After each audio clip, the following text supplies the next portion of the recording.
살펴보기를 원합니다.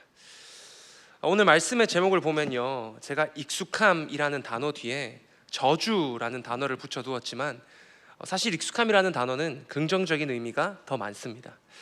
익숙하다는 것은 무엇을 말합니까? 그것이 장소든 일이든 사람이든 익숙하다는 것은 그 무엇과 함께 해온 시간이 길다는 것이고, 서로가 서로를 굉장히 이제는 잘 알게 되었다라고 말하는 것이 익숙함입니다.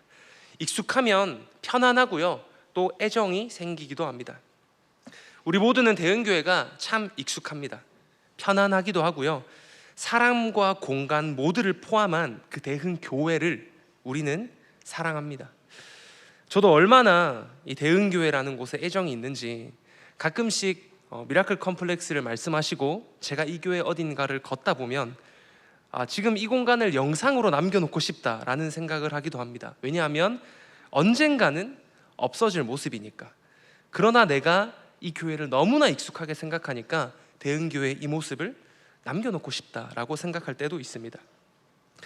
아마 많은 성도님들께서도 대흥교회가 익숙하실 거라고 생각합니다. 대흥교회만큼 수많은 성도님들이 교회의 모든 장소를 주 7일 24시간 알차게 사용하는 교회는 없습니다. 저는 교숙 생활을 굉장히 오래 했습니다. 아마 고등학교 1학년 정도부터 제가 신학대학원 들어오기 전까지 했으니까요, 군대 1년 반 정도를 제외하면 만으로 7년 이상 교숙 생활을 했습니다. 근데 교숙을 하면요, 더 그런 것 같습니다. 정말 교회의 모든 장소가 익숙해질 대로 익숙해집니다. 때로는 집에 가면 집이 어색합니다. 그만큼 교회가 익숙해졌습니다. 오랜 시간을 함께 하다 보면 우리는 장소뿐만 아니라 사람과도 익숙해집니다. 오늘 새벽에 나오신 분들 중에 새벽마다 오늘은 4분단, 오늘은 1분단 이렇게 바꿔가면서 앉는 분들은 없으실 겁니다. 우리는 항상 대부분 앉는 자리에 앉습니다. 근데 매일 새벽을 같은 자리에 앉다 보면 우리는 근처에 앉으시는 성도님들과도 대강 익숙해지게 됩니다. 꼭 깊은 대화를 하는 사이가 아니더라도 오늘은 이 집사님이 없으시네, 이 형제님은 항상 열심히 기도하시네, 이분 추위 많이 타시나 보다, 벌써 바람막이 꺼내셨네, 이런저런 생각을 하게 됩니다. 함께 신앙생활을 해온 연수가 긴 성도님일수록 더 많은 것에 익숙함을 느끼시겠죠. 공간적으로는 교회 구석구석이 익숙해지다 못해서 비전을 넘어 드림을 넘어 우리 장기리 농장까지도 익숙해진 성도님들이 계실 것이고요, 수많은 성도님들과도 익숙해지셨겠지만 우리 목회자분들, 또 담임 목사님, 담임 사모님과도 익숙해진 성도님들이 분명히 계실 것입니다. 그런데 그 익숙함이요, 참 무서운 것입니다. 그 익숙함은요, 양날의 검입니다. 오랜 시간을 보낸 공간과 사람은 분명히 나를 편안하게 합니다. 그런 장점이 있습니다. 처음보다 긴장도 덜하고요, 애정이 가기도 합니다. 그런데 그 좋은 익숙함이 무서운 이유는 익숙하면 무뎌지기 쉽습니다. 익숙하면 무뎌집니다. 교회라는 장소가 얼마나 소중한 공간인지, 성도로서 만난 우리의 관계가 얼마나 거룩한 관계여야 하는지, 또 매일 친숙한 모습으로 마주하는 주의 종들, 특별히 담임 목사님을 우리가 어떻게 존중해야만 하는지 익숙하다 보면 무뎌지기가 쉽습니다. 무뎌진다면 그 익숙함은 곧 저주가 되는 것입니다. 여러분은 혹시 교회가 무뎌지지는 않으셨습니까? 교회는 어떤 곳입니까? 주님을 만나는 곳이고 우리 하나님께 기도하는 소중한 곳입니다.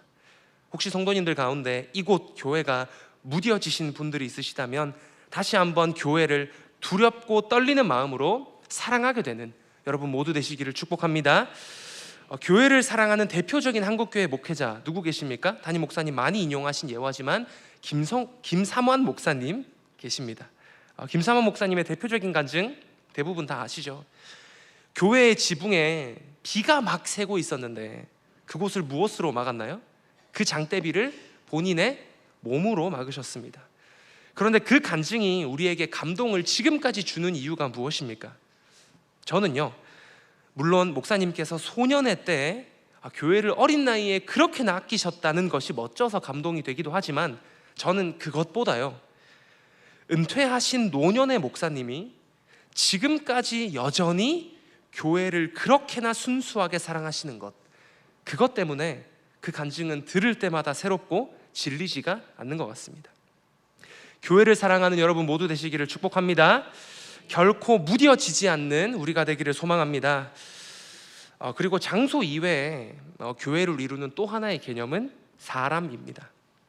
여러분은 혹시 담임 목사님과 대형교회 목회자분들이 너무 익숙해지지는 않으셨나요? 주의 종들과 친밀하게 지내며 주 안에서 교제를 이루는 일은 너무나 좋은 일입니다. 그러나 하나님이 세우신 권위에 대한 존중이 여러분 안에 살아 있으신가요? 대형교회는 지금 어느 때보다 개혁을 말하고 있고 회개를 말하고 있고 쇄신을 말하고 있습니다. 그런데 우리 안에 주의 종과 교회의 권위에 대한, 주의 종과 교회의 권위에 대한 절대적인 인정이 없다면요, 하나 되는 것은 어쩌면 불가능한 이야기입니다. 권위 아래 있지 않고 각자의 소견과 각자의 경험치를 말하면서 하나 되기를 기도하는 것, 하나 되기를 바라는 것은 탁상공론에 불과합니다. 혹시나 너무 익숙해진 나머지, 너무 무뎌진 나머지 주의 종과 교회의 수많은 일들을 나의 생각으로 판단하고 조심스럽지만 또 그 판단을 주위 성도님들과 나누고 또는 가정에서 나누시는 모습이 있으신가요? 이 새벽 우리에게 무뎌진 것들이 있다면 돌이켜서 다시 한번 두렵고 떨리는 마음으로 교회를 사랑케 되는, 주의 종을 사랑케 되는 우리가 되기를 소망합니다. 왜 교회를 사랑해야 할까요? 왜 주의 종의 권위를 진심으로 존중해야 할까요? 왜냐하면 그것이 구약에도 그랬습니다. 언약궤가 두렵지만, 언약궤가 떨리지만 언약궤를 그 집에 두는 것, 교회를 사랑하고 주의 종의 권위를 존중하는 것은 그것이 여러분의 집을 잘 되게 하는 비결이기 때문입니다. 왜냐하면 교회를 사랑한다는 것은요, 교회를 사랑한다는 것은 교회를 세우신 예수님을 사랑하는 것이고, 주의 종, 목회자의 권위를 인정한다는 것은 주의 종을 세우신 하나님의 권위를 인정하는 것과 같습니다.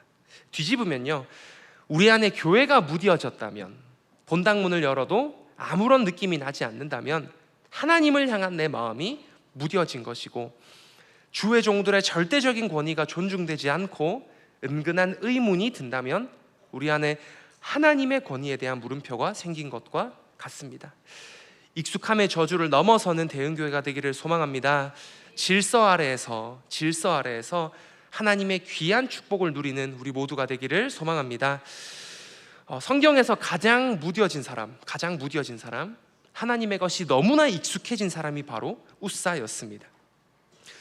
오늘 본문의 웃사 이야기는 모두 다 잘 아시는 사건이라고 생각합니다. 어떤 이야기입니까? 표면적으로만 보면요, 웃사가 참 불쌍한 이야기입니다. 여호와의 궤가 땅에 떨어지려고 하자 웃사가 손을 뻗어서 그 떨어지는 궤를 붙잡았습니다. 물론 율법에서는 정해진 고앗 자손 말고는 언약궤에 손을 대면 안 됩니다. 그런데 웃사의 의도는 분명히 선한 것이었습니다. 웃사는 언약궤가 땅에 떨어지는 것을 보고만 있을 수 없었습니다.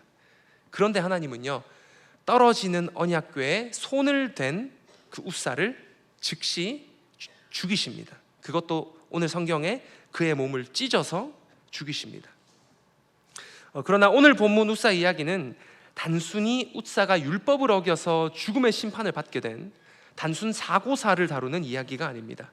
오늘의 본문은 침범할 수 없는 하나님의 거룩, 무뎌져서는 안 되는 하나님의 거룩, 그 하나님의 권위에 대한 경고의 말씀인 것입니다. 그런데 웃사는요, 하나님의 거룩에 대하여, 하나님의 권위에 대하여 철저히 무뎌져 있었습니다. 우리 오늘 사건의 배경에 대해서 제가 잠시 더 말씀드리겠습니다. 짧고 굵게 설명드리겠습니다. 오늘 사건의 배경은, 이 웃사 사고의 배경은 다윗이 하나님의 궤를 다윗 성으로 옮겨오는 과정 중에 발생한 이야기입니다. 왜냐하면 하나님의 궤가 지금 다윗 성에 있지 않았습니다. 지금 언약궤는 웃사의 아버지인 아비나답의 집에 언약궤가 있었습니다. 왜 하나님의 괴가 우사의 아버지의 집에 있게 되었냐 하면요, 우리 수년 전으로 좀 돌아가면 블레셋과 이스라엘이 전쟁을 합니다. 그런데 이스라엘이 패배합니다. 그리고 블레셋 사람들이 승리의 전리품으로 언약궤를 챙겨갔습니다. 그런데 그 전리품인데 그 궤의 거룩함으로 인해서 자꾸 블레셋 사람들이 죽어나가는 겁니다. 왜냐하면 블레셋 사람들은 하나님의 거룩을 알지 못했습니다. 그 궤의 뚜껑을 열어보기도 하고요, 그 궤를 옮길 때 아무 수레나 담아서 옮기기도 했습니다. 그러니까 아무것도 모르고 한 행동인데 사람들이 죽어나가는 겁니다. 블레셋 사람들이 언약궤에 겁이 질린 겁니다. 그래서 태세가 바뀝니다. 어떻게 바뀌냐 하면 이 궤를 분명히 자기들이 뺏어온 것이지만 이스라엘을 향해 다시 도로 가져가라, 무섭다, 이런 형국이 만들어지게 된 것입니다. 그래서 그 언약궤가 블레셋의 손에서 우사의 집안으로 들어오게 되었습니다. 그리고 20년 동안 우사의 집안이 그 언약궤를 관리하게 되는 것입니다. 그리고 시간이 좀 흘러서 다윗 왕이요, 사울을 피해 다니는 인생을 살다가 드디어 이스라엘의 왕이 됩니다. 그리고 왕이 된 그 다윗 왕이 말하는 겁니다. 이제 저 언약궤를 다윗의 성으로 옮겨오자. 그리고 옮겨오다가 바로 우사 사건이 발생한 것입니다. 질문 하나 드려보겠습니다. 우사 집에 언약궤가 얼마 동안 있었다고요? 우사 집에 20년 동안 있었습니다. 그러면 우사에게 이 언약궤가 익숙해졌을까요? 아니면 아직 어색했을까요? 익숙해졌을 것입니다.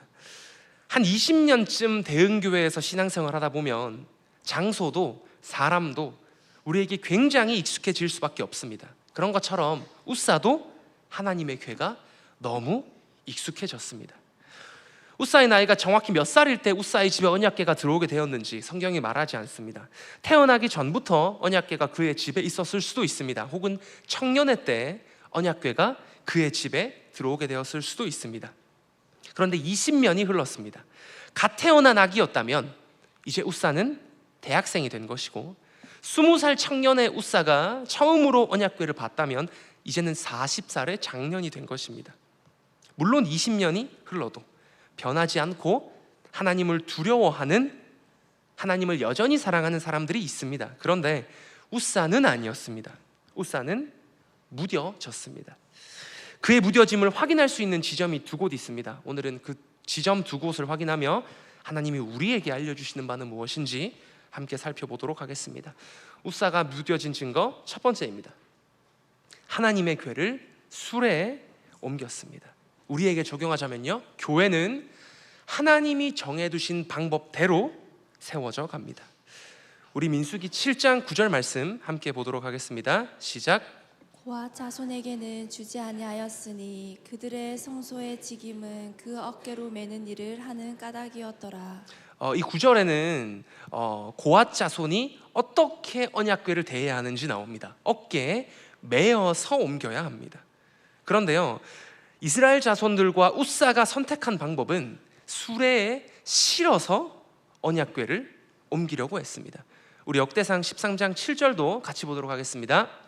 하나님의 궤를 새 수레에 싣고 아비나답의 집에서 나오는데 우사와 아히오는 수레를 몰며. 아멘. 그런데요, 혹시 이 수레에 싣고 하나님의 궤를 옮기던 방법, 이거 누가 사용하던 건지 기억나십니까? 설교 초반부에 나왔습니다. 수레에 실어서 언약궤를 옮기는 방법은요, 딱 20년 전에 블레셋 사람들이 하던 행동입니다. 언약궤가 무엇인지도 모르고 그 뚜껑을 막 열어보던 블레셋 사람들이 언약궤를 옮길 때 수레를 사용했었습니다. 근데 그 사람들은 20년 전에 다 심판받았습니다. 하나님의 거룩함에 무모하게 손을 댔고 수많은 사람들이 그날 죽었습니다. 그런데 딱 20년이 지나니까요, 이스라엘도 우사도 하나님의 가르침을 잊어먹습니다. 너무 무뎌졌습니다. 하나님께서는 블레셋 사람들의 목숨값을 통하여 나는 거룩한 하나님이다, 무뎌져서는 안 된다 라고 이미 가르쳐 주셨지만 이스라엘도 우사도 그 가르침을 잊었습니다. 그들이 얼마나 하나님에 대해 무뎌져 있었냐 하면요, 다윗 성으로 하나님의 궤를 옮겨올 때 그들은 율법책조차 뒤져보지 않았습니다. 그냥 이전에 하던 대로, 블레셋이 하던 그 방법을 본 대로 하나님의 궤를 옮긴 것입니다. 얼마나 무뎌졌는지 알 수 있는 대목입니다. 하나님의 궤를 옮긴 것 자체가 문제였을까요? 아닙니다. 다윗 왕의 중심은 귀했고 하나님은 그의 마음을 기뻐하셨습니다. 그러나 하나님은 거룩한 분인 것이고 주의 것은 구별된 것이라는 사실입니다.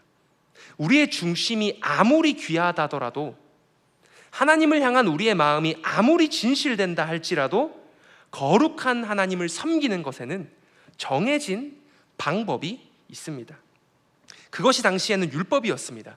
그런데 우사는요, 하나님의 궤가 너무 익숙한 나머지 주를 섬기는 그 방법에 관심이 없었습니다. 어쩌면 우사는 이스라엘의 그 누구보다 하나님의 궤에 대해서 더 잘 알았겠죠. 그러나 우사는 무뎌져 버렸습니다. 성도님들은 하나님을 섬기는 방법이 있다라는 말에 동의하시나요? 대부분의 성도님들은 아마 대흥교회가 굉장히 익숙하실 것입니다. 여기 있는 다음 세대들도 어쩌면 대흥교회 구석구석 장기리까지 매우 익숙한 학생들이 많을 것입니다. 또 우리는 대흥교회를 너무 잘 압니다. 심지어는 주의 종의 가정과 형편에 대해서도 너무나 잘 알고 있습니다. 그러나 혹시 너무 잘 알기 때문에, 너무 익숙하기 때문에 무뎌져 버리지는 않으셨습니까? 무뎌지면 섬기는 방법에 대해서 우사처럼 관심이 없어집니다. 우리 하나님은요, 내 마음이 가는 대로, 내 소신대로 섬기는 분이 아닙니다. 중심만 옳다면 모든 섬기는 방식에 만사 오케이 하시는 분이 아니십니다. 우리 하나님은 어떤 분이십니까? 거룩하시고 천하 만물보다 높으시고 인간의 몸을 입고 이 땅에 오셨지만 결코 우리와 같은 수준의 분이 아니시고 만물의 왕, 주의 주 되신 분이 바로 우리 하나님임을 믿으시기 바랍니다. 그런데 우리는 그 거룩한 하나님을 어떻게 섬기고 있나요? 대흥교회를 어떻게 섬기고 있으십니까? 어떤 모습으로 신앙생활하고 있으십니까? 특히 우리 다음 세대 친구들, 여러분에게 주의 것에 대한 두려움, 거룩한 교회에 대한 권위, 그것이 여러분에게 오늘도 살아 있으신가요? 우사가 범한 실수, 하나님의 궤를 수레로 옮겨버린 그의 실수를 보면 거룩하신 하나님을 섬기는 것에는 정해진 방법이 반드시 있다는 사실을 알 수 있습니다. 우리에게 적용하면요, 그 거룩한 하나님이 주인 되신 교회를 이루어가는 방법이 무엇입니까? 교회를 이루어가는 방법은, 교회는 주의 종을 통해서 세워갑니다. 믿으십니까? 합리적인 선택이 교회를 좋은 방향으로 이끌지 않습니다. 많은 사람의 동의를 얻는 결정이 교회를 좋은 방향으로 이끌지 않습니다. 왜냐하면 교회는 하나님이 이끄시기 때문입니다.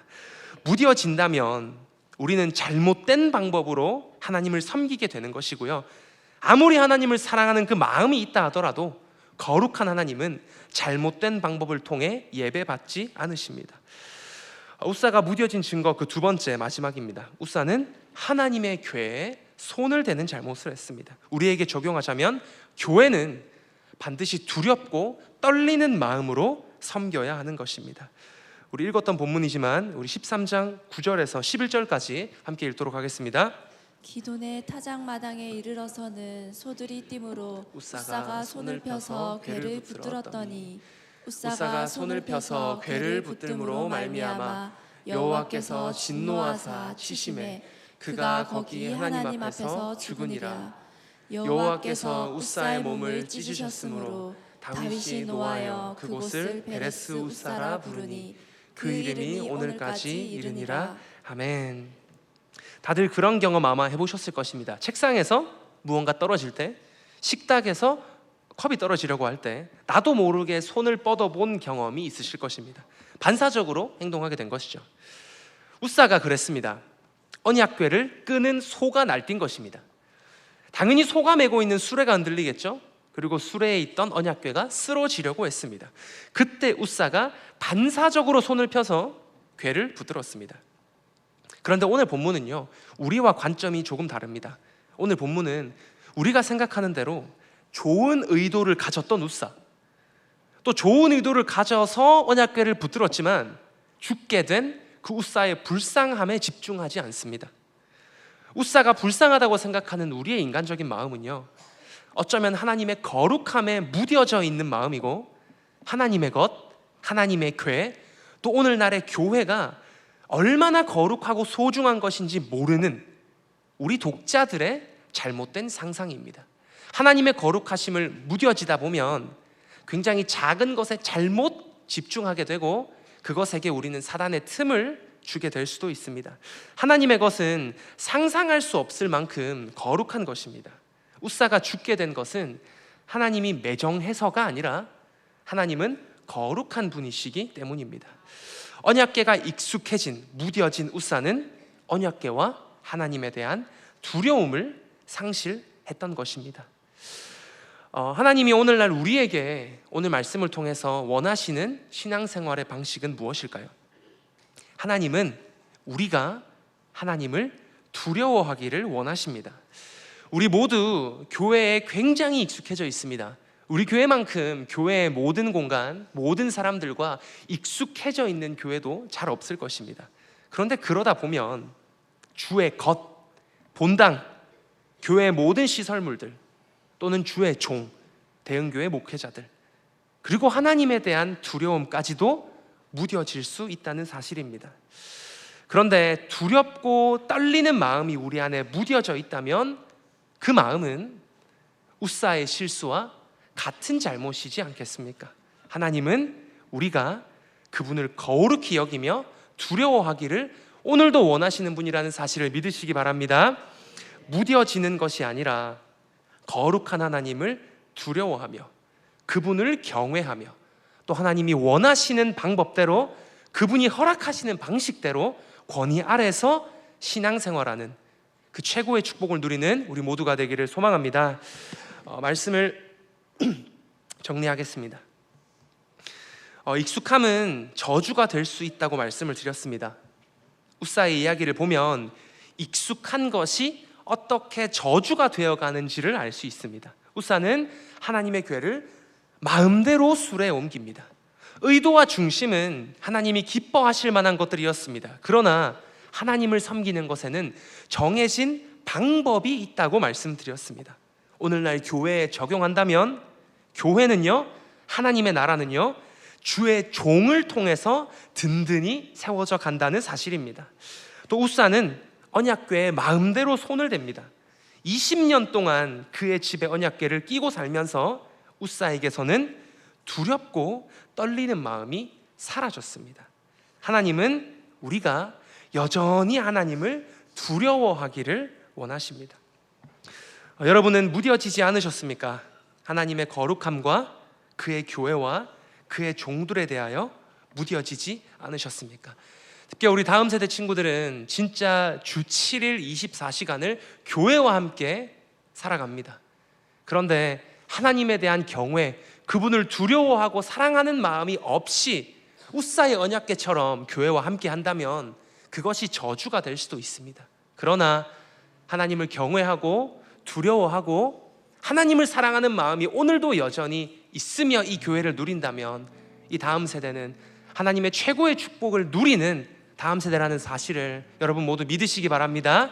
오늘도 우리가 갖고 있어야 되는 마음가짐은 하나님을 여전히 두려워하는 것, 하나님을 섬기는 것은 내 마음대로가 아니라 하나님이 기뻐하시는 방법이 있다는 것. 그것은 뭡니까? 교회를 사랑하고 주의 종을 사랑하는 것입니다. 그 권위에 대한 존중, 하나님이 기뻐하시는 방법에 대한 전적인 동의가 우리 대형교회 모든 성도님들 가운데 넘치기를 소망합니다. 이 새벽 무뎌진 것이 있다면 그것을 발견하고 다시 하나님 앞에서 두렵고 떨리는 마음을 회복하는 우리 모두가 되기를 소망합니다. 네, 잠시 광고 말씀 드리겠습니다.